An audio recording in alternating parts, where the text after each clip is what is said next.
The prodigal son is, when understood, an insightful parable about the nature of the Christian and Jewish God, whom I respectfully call love's fool. It is the quality and actions of costly love portrayed by the father character in this parable, which informs us about the nature of Jesus' God. God is not an old man with two sons. God is the love that the fictitious old man exhibits. It's a love that can withstand insult and humiliation. It's a love that includes offenders. It's a love deemed foolish. It's a love that values relationships between people above society's and religion's conventions. The parable progressively takes the emphasis off beliefs and puts it on behavior. Beliefs around family, inheritance, conformity, and penalties are deemed secondary to the restoration of relationships in the family. Rather than obey the rules and expectations of first-century Palestinian society, this costly love bursts the boundaries to include the disgraced one and the disgruntled one back into relationship. Relationships are more important than rules. The latter are there to serve the former, not vice versa. In this parable, there are 6 shameful, some might say sinful, acts. And the first 2 happen immediately. The younger asks for his share of the property, and the father gives it. The primary act of wrongdoing by the younger son was not misusing the inheritance, but asking for it.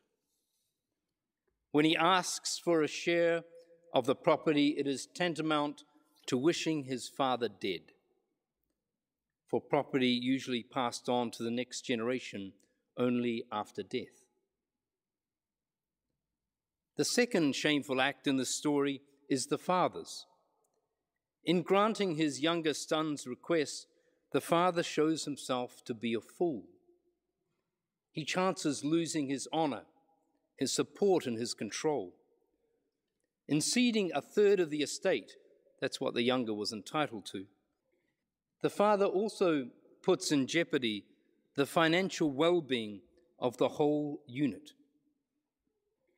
As events unfold, with the younger son frittering away his finances, the father's wanton generosity would be seen as bringing shame rather than honor to the family.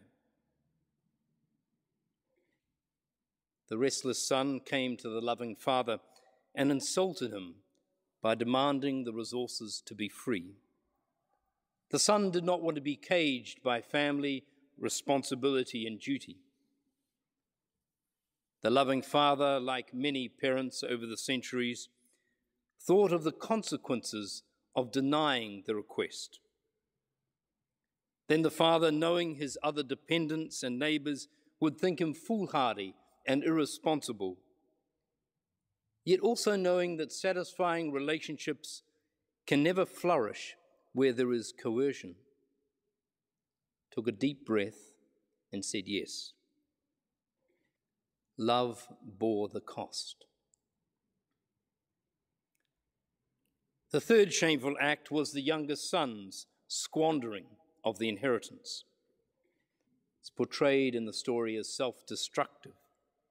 He works for a profane foreigner, feeding profane pigs. And these are signals to the Jewish audience that he not only has sunk as low as one can go, but he's also lost his faith. His squandering also loses him his family, for in future he would have no means to fulfill his duties and provide support for his kin. Love's gift of freedom can easily be lost. The prodigal comes to himself and decides to return to the ancestral home in order to work as a hired hand. The parable does not portray this as a cynical calculation to escape poverty, although the audience may have wondered. Rather, he is portrayed as desperate. He has no expectation that he will be restored to the privilege of sonship. Indeed, he can no longer be a son, for he's forfeited those rights. The fourth shameful act was the manner of the father's forgiveness. Love goes overboard. The father's behavior is out of character. He seems to be out looking for this reprobate. He runs, not the seeming thing for a patriarch to do, kisses and hugs him. He confers forgiveness when there's no evidence of the son's sincerity, or even at that stage a request for forgiveness. This display of emotion indicates that the father is not bound by the legal and paternal roles expected of him, but rather by his deep and nurturing love for his children. The father's disregard of legalities is evident when he asks his slaves to carry out orders that have the appearance of restoring the son to his former status and inducting him into the duties of a hired hand. Love not only wants to forgive and include, regardless of what others think, it also wants to restore. The father has received the son back, and as was normal, is still in control of the property.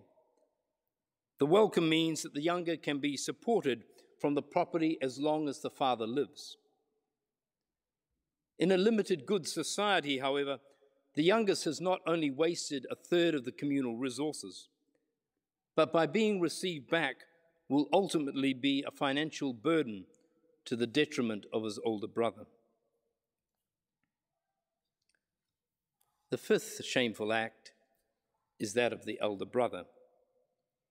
He feels the reception of his wayward sibling is unjust, and we often feel he's right. He does not want to join in the feast given on the return of the prodigal. He's angry.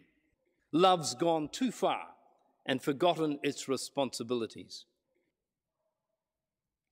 It's the elder brother's refusal to dine with his father that is culturally a very shameful act.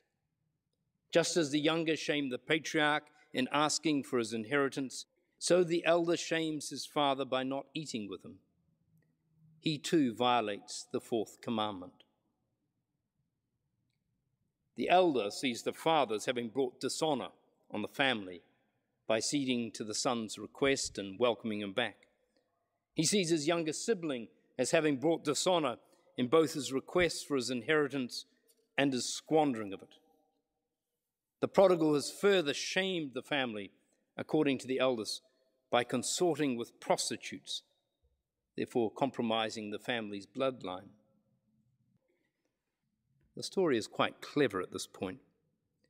It shows how, with the reference to these non-existent prostitutes, the stay-at-home fantasizes about leaving home and projects both his envy and his fear upon his brother.